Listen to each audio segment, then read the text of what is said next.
Everyone, this is your Suruchira. आज की video के अंदर हम जर्मन और बाइट्स बुक का नेक्स्ट चैप्टर करने वाले हैं। सो आइए वीडियो को स्टार्ट करते हैं। चैप्टर 9 का नाम है zusammenleben। अगर आपको जर्मन वोकैबुलरी से रिलेटेड क्विज प्रैक्टिस करनी है या sample papers German certificate exam के लिए देखना है तो आप चेक कर सकते हैं हमारी वेबसाइट पर, जिसका नाम है germankitabsolution.com।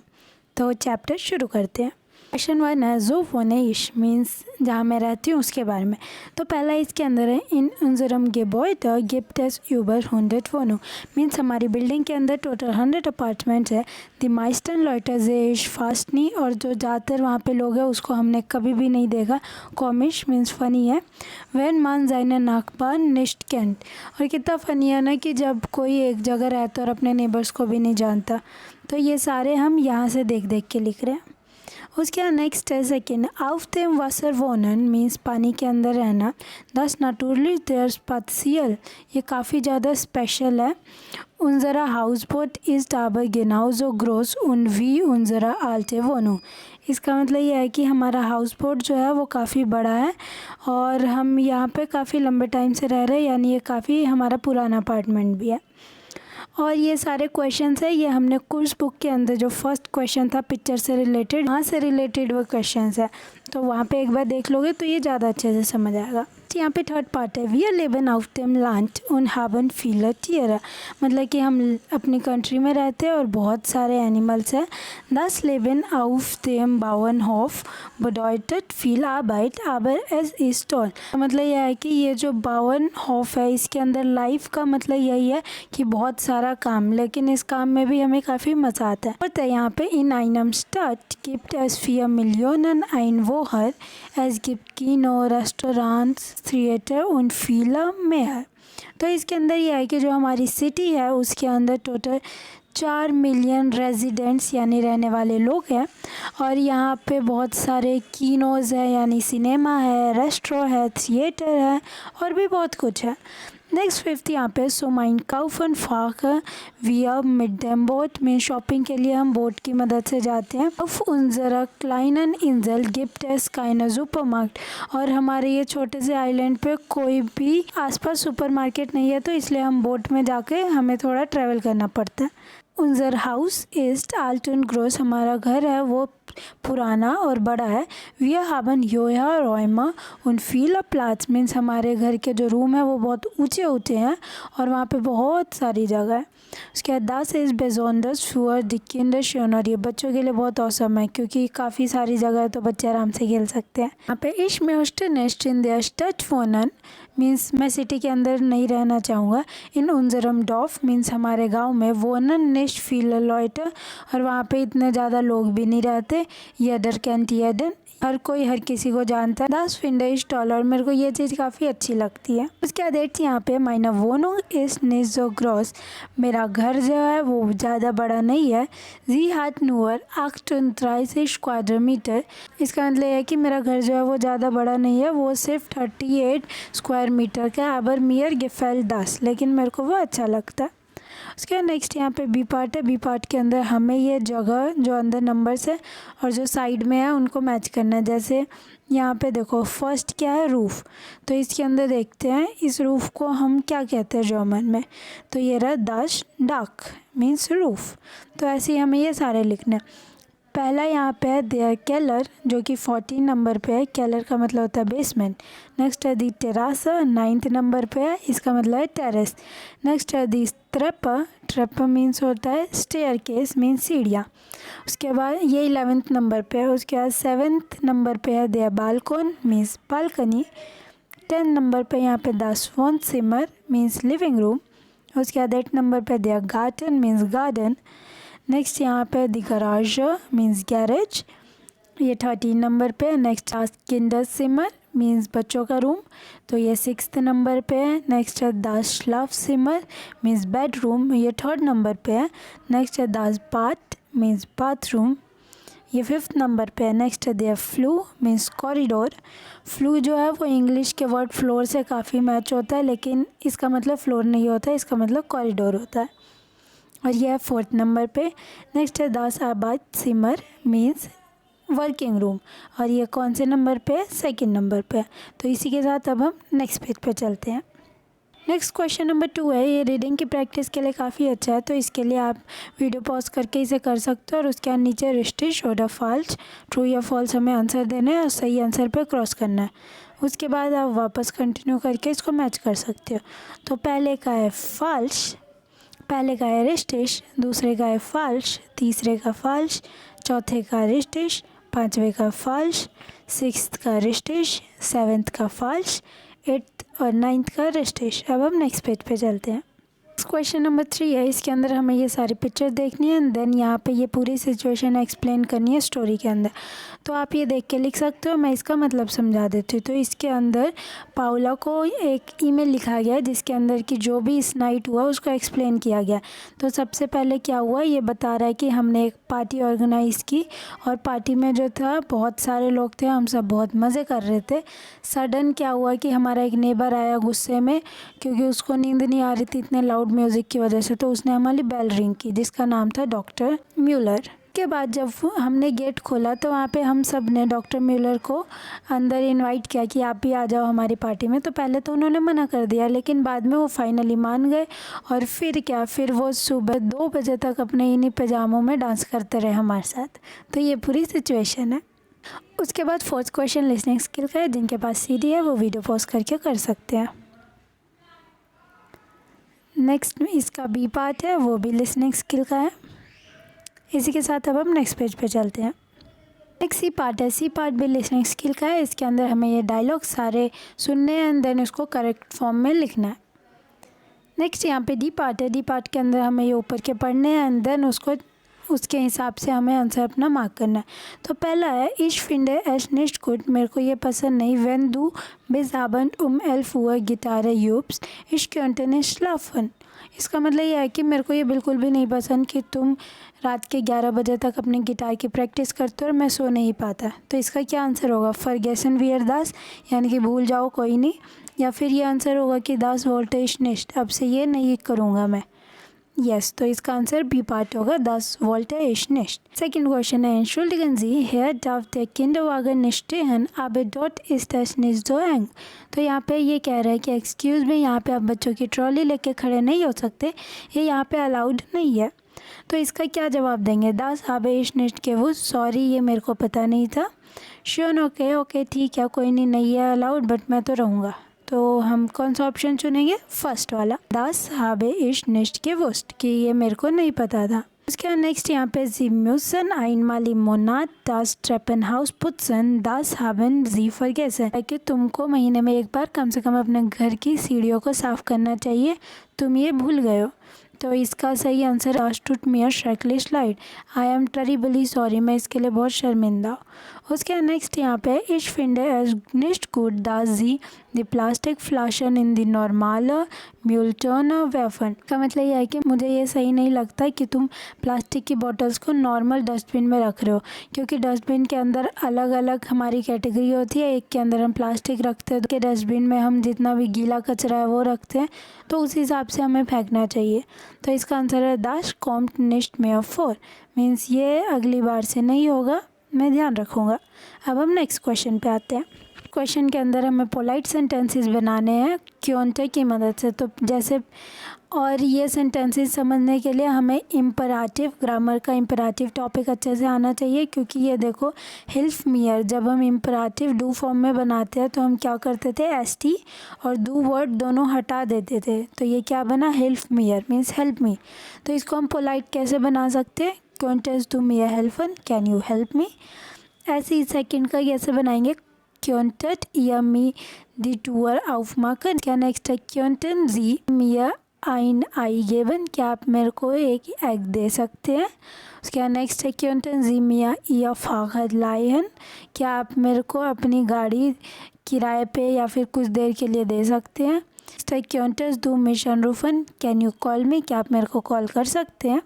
नेक्स्ट है, क्योंटेट ईयर मियर दास पाकिट नाक ओवन ड्रैगन। उसके नेक्स्ट यहाँ पे भी 6th क्वेश्चन है। 6th क्वेश्चन के अंदर हमें ये पिक्चर्स देखने और उसके बाद पोलाइट फॉर्म में हमें कुछ रिक्वेस्ट बनानी है। जैसे पहले पिक्चर में क्या, ये क्रांक यानी बीमार है, तो इसके अंदर हम क्या क्या लिख सकते हैं। पहला तो है, क्वेंटस डू आइना सूपर फ्योर मिश कॉखन, क्या तुम मेरे लिए सूप बना सकते हो। उसके बाद और क्या मांग सकते हैं, क्योंटस डू मिया बिटर आइन टे माखन, क्योंटस डू मिया बिटर आइन टे माखन, क्या तुम मेरे लिए चाय बना सकते हो। क्योंटस डू मिया माइन बुक ब्रिंगन, क्या तुम मेरे लिए प्लीज़ मेरी बुक ला दोगे। तो ऐसे ही हमें पिक्चर सेकंड पिक्चर थर्ड के लिए लिखना है। तो इसको वीडियो पॉज करके लिख सकते हैं। अब हम नेक्स्ट पेज पे चलते हैं। नंबर 7 का थीम है वर्णन, यानी कि अगर वर्णन टॉपिक के ऊपर कोई लिखने के लिए पैराग्राफ या कुछ आ जाए तो यहाँ से सेंटेंसेस यूज़ कर सकते हैं। तो पहला है रेनोवियरन, मीन्स रेनोवेट करवाना। सेकेंड है फॉरमीटन, मीन्स रेंट के बारे में। नेक्स्ट है मीटन, मीन्स रेंट। नेक्स्ट है देयर स्ट्रॉम, मीन्स करंट के बारे में है। उसके बाद नेक्स्ट है द आउसुग, मीन्स एलिवेटर। दस अपार्टमेंट मीन्स अपार्टमेंट। मोबिलियरट मीन्स वो कितना एक्सेसिबल है, थ्रू इंटरनेट हम बुकिंग कर सकते हैं या नहीं, वो सब। तो रेनोवियरन के लिए हम कैसे सेंटेंस बना रहे हैं, आइना वोनुंग शön machen मीन्स इस अपार्टमेंट को सुंदर बना दो। वांडे विया वाइस माखन मीन्स वॉल्स को वाइट रखना। उन क्लाइनर अपार्टुअरन माखन, और उसके बाद यहाँ पे वॉल्स को वाइट कलर कर देना और जो छोटी छोटी चीज़ें वहाँ पे ठीक करनी है वो भी कर देना। नेक्स्ट अगर हम फॉरमीटन की बात करें, रेंट की, तो यहाँ पे रेंट के बारे में क्या लाइन्स है, ये मांड erlaubt das fremde Menschen in seiner Wohnung wohnen, dafür kommt er Geld। इसका मतलब यह है कि अगर किसी को अपने यहाँ स्ट्रेंजर को बुलाना है तो उसके लिए उनको पे करना पड़ेगा, यानी कि हम एक्स्ट्रा लोगों को बुला के नहीं रख सकते। उसके नेक्स्ट मीटन की बात करें तो इन einer Wohnung wohnen die andere Person gehört und dafür Geld bezahlen। इसका मतलब यह है कि अगर किसी को यहाँ पे रहना है और उसके साथ कोई दूसरा पर्सन भी आएगा जो उसी का रिश्तेदार रिलेटिव कोई है, तो उसके लिए भी उसको पे करना पड़ेगा अलग से, अगर कोई पर्सन रहने आ रहा है तो। उसके नेक्स्ट है der Strom means current, electricity के बारे में। das braucht man für elektrische Geräte। इसका मतलब यह है कि इलेक्ट्रिसिटी ठीक करने के लिए बेसिक इक्विपमेंट्स होने चाहिए। इन einem Hochhaus mit Aufzug muss man nicht die Treppe benutzen, मतलब कि जो फ्लोर्स ऊपर है वहाँ पे हर कोई एलिवेटर यूज़ करेगा, स्टेयर्स को नहीं यूज़ करना। उसके नेक्स्ट है 10 अपार्टमेंट की बात करें तो eine kleine Wohnung mit nur einem oder zwei Zimmern means एक छोटा सा अपार्टमेंट जिसमें एक या फिर 2 ही रूम होंगे। उसके बाद नेक्स्ट है आइना वोनुंग, एक ऐसा अपार्टमेंट दीमान मिट म्योबिलन मीटन कान मीन्स जिसको कोई भी मोबाइल की मदद से रेंट कर सकता है। वहाँ मतलब ज़रूरी नहीं है जाके चेक करना पड़े, वहाँ पे अगर रेंट पे रहना है तो सीधे मोबाइल से चेक किया जा सकता है। Next B part listening skill का है और सी पार्ट भी लिसनिंग स्किल का है। उसके बाद अब हम नेक्स्ट पेज पे चलते हैं। 8th क्वेश्चन के अंदर हमें ये आइनमाल ओदर योफ्टर मीन्स ऑफन यूज़ करना है। तो इसके लिए हमें अपनी कोर्स बुक का क्वेश्चन नंबर 8 खोलना होगा और वहाँ से कुछ रीड करना है जो इससे रिलेटेड उस बुक में है, एंड देन इसको प्रैक्टिस करनी है। उसके बाद नेक्स्ट हम बी पार्ट की बात करते हैं। इसके अंदर हमें आल्स और व्हेन यूज़ करना है। तो आल्स हम तब यूज़ करते हैं जब कोई भी इवेंट एक ही बार हुआ, जैसे हमारा फर्स्ट बर्थडे एक ही बार होता है, हम 18 साल के या 16 साल के एक ही बार होते हैं, दोबारा सेम रिपीट नहीं होता। और व्हेन तब यूज़ करते हैं जब कोई इवेंट रिपीट हो रहा, जैसे पहला है इश लेट्से या नाक हनोवर गेजोगन बिन वार आलस नॉय फ्यूर मिश। तो इसके अंदर क्या ये बात कर रहा है कि जब मैं पिछले साल हनोवर गया था, यानी कि एक ही बार गया था अभी तक, तो इसलिए हमने आल्स यूज़ किया। इश सुम बैकर गेगांगन बिन हाबे इश इमर आने ब्योशन ये काउफ्ट। तो इसका मतलब क्या है कि वो बेकरी जब भी जाता है तो वहाँ से ब्रेड खरीदता है। तो बेकरी एक ही बार तो नहीं जाता, रोज़ रोज़ जाता है, डेली इवेंट है, रिपीट होता है, तो हमने व्हेन यूज़ किया। अब नेक्स्ट की बात करते हैं। इश लेट्से वोका माइनर स्ल्यूशर फॉरगेसन हाबे हाथ मियर माइन नाकपान गेहोल्फन मीन्स जब मैं पिछले हफ्ते एक ही बार आया ना, पिछला हफ्ता रिपीट तो नहीं आ सकता। तो यहाँ पे क्या हमारे पास फ़िक्स टाइम दे रखा है कि पिछले हफ्ते ये हुआ था कि मैं अपनी चाबी भूल गई थी और तब मेरे को मेरी नेबर ने हेल्प किया था, तो इसलिए हमने आल्स यूज़ किया। नेक्स्ट है इश आबन स्पोर्ट के मार्क्ट हाबे इश हाटे इश ताना कूटे लाउना मीन्स जब भी मैं स्पोर्ट्स करता हूँ तो मेरा मूड काफ़ी अच्छा हो जाता है उसके बाद। तो यहाँ पे क्या रिपीटेटिव एक्शन है, तो हमने व्हेन यूज़ किया। नेक्स्ट और उससे नेक्स्ट भी ऐसे ही है, जैसे यहाँ पे 6 पार्ट देखते हैं। इश 16 Jahre alt war, wollte ich in einer großen Stadt leben में जब मैं 16 साल का था बड़े से शहर में रहना चाहता था। तो ये क्या 16 साल का तो वो एक ही बार था, तो इसलिए हमने आल्स यूज़ किया। सेम कॉन्सेप्ट हमें सी पार्ट में यूज़ करना है और इसको सॉल्व करना है। एक बार इसे खुद ट्राई कर सकते हो। और एक बात और, जब भी हमारे पास इमर आए तो इमर मतलब क्या होता है? Always. Always means repeated action. इसका मतलब जब भी सेंटेंस के अंदर इमर आए तो हम हमेशा व्हेन यूज़ करते हैं। अब हम नेक्स्ट डी पार्ट पे आते हैं। डी पार्ट के अंदर हमें ये सारे जबल सेंटेंसेस को ठीक करके करेक्ट फॉर्म में लिखना है और साथ में आल्स का भी यूज़ करना है इसके अंदर। तो आंसर्स आपको स्क्रीन पे दिख रहे होंगे, यहाँ से आप कर सकते हैं। क्या नेक्स्ट ई पार्ट की बात करते हैं। ई पार्ट के अंदर हमें सेंटेंसेस बनाने हैं। जैसे पहला है श्राइबे जीजेट्स, तो इसके अंदर पहला सेंटेंस क्या है? व्हेन इश इन einer neuen Stadt sein, जब मैं एक नए सिटी में था। तो क्या लिख सकते हो? जैसे मैंने यहाँ पे एग्जांपल लिखा है, बेजुके इश जीजेहन वुडिशकाइटन फोडोट। इसका मतलब यह है कि उसके बाद मैंने वहाँ पे साइट सीइंग किया। सेकेंड क्वेश्चन की बात करें तो व्हेन इश आइन फ्रागे हाबन में जब भी मेरे को कोई क्वेश्चन होता है तो क्या लिख सकते हो? जैसे मैंने यहाँ पे लिख रखा है स्टेले इश जीजोफोट, मैं फटाफट उसको किसी से पूछ के कंफर्म करती हूँ। या फिर फ्रागे इश माइनन ब्रूडर ओदर लहरर, कुछ भी लिख सकते हो।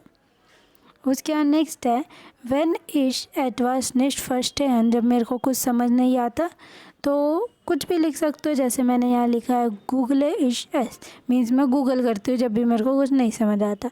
तो ऐसे ही 4th 5th 6th पार्ट भी ट्राई कर सकते हो। तो इसी के साथ अब हम नेक्स्ट पेज पे चलते हैं। नेक्स्ट ये है, ये हमें ऊपर से रीड करके यहाँ पे फिल करना है। तो इसको आप वीडियो पॉज करके फिल कर सकते हो। अब हम नेक्स्ट पेज पे चलते हैं और यहाँ पे ये डायरेक्शंस है, इसे भी अच्छे से याद कर लेना, ये वोकैबुलरी के लिए इम्पोर्टेंट है। क्वेश्चन नंबर 10 है। 10 के अंदर लिसनिंग स्किल का पार्ट है। इसके अंदर हमें सुनना है सीडी से और उसके बाद अंडरलाइन करना है। उसके बाद क्वेश्चन नंबर 11th 12th ये सारे टाइप के क्वेश्चन डायरेक्ट एग्ज़ाम में नहीं आते, बट इस बुक में है तो प्रैक्टिस के लिए हम कर रहे हैं। इसी पार्ट के अंदर हमें इनको रीड करना है। उसके बाद 11th बी क्वेश्चन के हिसाब से सीक्वेंस में लगाना है। और कोई इसमें से ये भी है कि जो उससे रिलेटेड नहीं है तो उसको ब्लैंक छोड़ देना। नेक्स्ट यहाँ पे 12th ए पार्ट है। 12th ए पार्ट के अंदर भी हमें ये मैच करना है। नंबर 13 के अंदर हमें ये पैराग्राफ जो बॉक्स में है वो रीड करना है और उसके बाद जो भी सेंटेंसेस उन्ट वाइल और वी से है उनको अंडरलाइन करना है। यहाँ पे मैंने लिख रखा है पहला ये रहा, दूसरा ये रहा, तीसरा ये रहा। आई होप सो समझ आ रहा हो। अगर कुछ ना समझ आए तो कमेंट बॉक्स में लिख सकते हैं। यहाँ पे इसका बी पार्ट है, तो बी पार्ट के अंदर हमें टेक्स्ट जो यहाँ पे नाउन्स है उनके साथ एडजेक्टिव हमें लगाना है। उसके बाद सी पार्ट है। सी पार्ट के अंदर हमें ये टेक्स्ट इनको थोड़ा करेक्ट करके लिखना है। इसके बाद नेक्स्ट क्वेश्चन नंबर 14 पे आते हैं। क्वेश्चन नंबर 14 के अंदर हमें पिक्चर देखना है और उसके बाद गेशिष्ट यानी कि एक स्टोरी लिखनी है। तो स्टोरी आपको स्क्रीन पे दिख रहा होगा। एक बार मैं समझा देती हूँ स्टोरी में हो क्या रहा है। एक बार की बात है, एक गाय होती है जिसको बहुत मन है कि मैं ज़रा बाहर जाऊँ घूमूँ। तो उसके लिए ये क्या करती है, जो भी इसका फेंस था जहाँ पे ये रहती थी और घेरी हुई थी वहाँ से जंप करके बाहर भाग जाती है। तो जब वो बाहर निकलती है तो इसको एक घर दिखता है जिसके यहाँ पे उसको शीशे के अंदर दिखता है कि एक और गाय बैठी हुई है। तो वो क्या करता है, उसको खुशी होती है कि अरे वाह जाके देखता हूँ क्या है। तो वो जाता है, अपना सर मारता है उस शीशे में और घर के अंदर घुस जाता है। घर के अंदर गाय पहुंचती है तो फिर क्या होता है, वो देखती है कि अंदर तो कोई है ही नहीं। तो वो अंदर जाके सोचती है कितना अच्छा है, कारपेट है, तो मैं ज़रा आराम कर लूँ। तो वो आराम करने कारपेट पे बैठ जाती है और उसको दूसरी गाय क्यों नहीं दिखी, क्योंकि जो उसने देखा था वो शीशे में उसकी खुद ही रिफ्लेक्शन उसको दिख रही थी। उसके बाद थोड़ी देर बाद क्या होता है कि जिसका वो घर है उसने डॉक्टर को यानी वेट को बुलाया था, जो जानवर के डॉक्टर होते हैं। फिर डॉक्टर इसके पीछे सुई लेके पड़ा हुआ है। तो ये चीज़ उसको बहुत फ़नी लगती है और काफ़ी इसको मज़ा आता है गाय को। तो ये थी हमारी कहानी जिसका टाइटल है दी फर्युक्त कू। नेक्स्ट क्वेश्चन नंबर R2 और R3 है। ये चॉइस है, करना है नहीं करना, और इसी के साथ ये चैप्टर ख़त्म होता है। तो आपको ये समझ आ गया। अगर उसमें कोई डाउट लगे या आपकी कोई सजेशन हो तो कमेंट बॉक्स में लिख सकते हैं। तो मिलते हैं नेक्स्ट वीडियो पे, तब तक के लिए डॉक्टर चीयर्स।